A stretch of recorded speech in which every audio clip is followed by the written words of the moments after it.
સુરનગર શહેરમાં ગેરકાયદેસર દબાણો ઉપર તંત્રની કડક કાર્યવાહી. સુરનગર મહાનગરપાલિકા વિસ્તારમાં રસ્તા પર અને લારી તેમજ પથરાવાળાના દબાણ દૂર કરાયા હતા. ગેરકાયદેસર ખડકાયેલ દુકાન, મકાન અને હોટલ પર તંત્રની તવાઈ બોલાવી રહ્યું છે. સુરનગર સિટી મામલતદાર મયુરભાઈ દવે સહિતની ટીમ દ્વારા અગાઉ શહેરના રિવરફ્રન્ટ રોડ ઉપર ગેરકાયદેસર આવેલ 4 દુકાનો તોડી પાડવામાં આવી હતી, જ્યાં ગુરુવારે રતન પર મકાન અને દુકાનોના ઓટા પર જેસીબી ફેરવી દેવાયું હતું. ત્યારે તંત્રની ટીમે સવારે જેસીબી મશીન સાથે દુધરેજ નર્મદા કેનાલ પહોંચી હતી. દુધરેજ નર્મદા કેનાલ પાસે આવેલા શિવાય કાફે એન્ડ રેસ્ટ કાયદેસરની જગ્યાઓ પર નર્મદા વિભાગની જગ્યા પર બ્લોક નાખી દેવાયા છે, જ્યારે થોડે આગળ ગેટ મૂકી ઓરડી બનાવી હતી. આ અંગે નર્મદા વિભાગે અનેકવાર નોટિસો આપવા છતાં દબાણ દૂર ન થતા ત્યારે આ વિગતો સિટી મામલતદાર પાસે આવતા જિલ્લા કલેક્ટર RM પટેલના માર્ગદર્શનથી સવારે જેસીબી વડે ગેરકાયદેસર બાંધકામ તોડી પડાયું હતું. આ તકે સિટી મામલતદાર ઉપરાંત નર્મદા વિભાગ, સુરનગર મનપાના ઇજનેર અને ડિવિઝન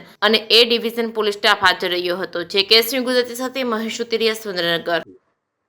હું MB દવે, મામલતદાર સુરેન્દ્રનગર શહેર. આજ રોજ સુરેન્દ્રનગર શહેરી વિસ્તારમાં દુધરેજ ગામની બાજુ જે દુધરેજ પાસે જે નર્મદાની મોટી કેનાલ પસાર થાય છે, ત્યાં કેનાલ ઉપર આવેલ વટેશ્વર વન છે. એ વટેશ્વર વનની બાજુમાં એક હોટલ આવેલી હતી. જે હોટલમાં જે બાંધકામ કરવાનું હતું એમાંથી કેટલોક હિસ્સો જે ગેરકાયદેસર સરકારી જમીન ઉપર બાંધકામ કરી અને ઊભો કરવામાં આવેલ હતો.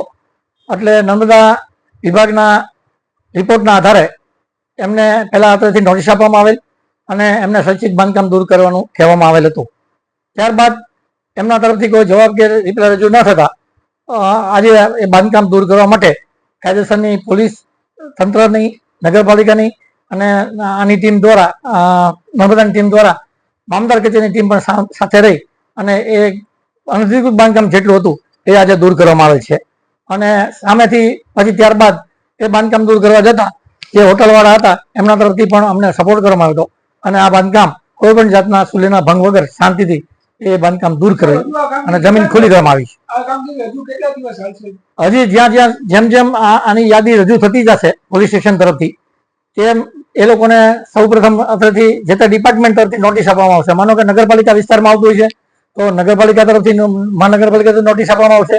સિટી સર્વે તરફથી નોટિસ આપવામાં આવશે. તેમ જેના અધિકાર ક્ષેત્રનું જમીન હશે અને જેને બાંધકામ કરેલું હશે કે દબાણ કરેલું છે એ લોકોને જે તે વિભાગ તરફથી નોટિસ આપશે. એ નોટિસ આપ્યા બાદ એમના તરફથી જો અધિકૃત પુરાવો રજૂ થશે તો જુદી વસ્તુ છે. નહીં હોય અને સરકારી જમીન હશે તો પછી એ અમારી નિગરાનીમાં, એટલે કે કાયદો અને વ્યવસ્થાની પરિસ્થિતિ જાળવવા માટે એક્ઝિક્યુટિવ મિનિસ્ટર તરીકે હું અથવા તો મારો સ્ટાફ હાજર રહેશે, પોલીસ હાજર રહેશે અને જે તે ડિપાર્ટમેન્ટના અધિકારી હાજર રહેશે અને આવા બાંધકામો છે એ દૂર કરવામાં આવશે.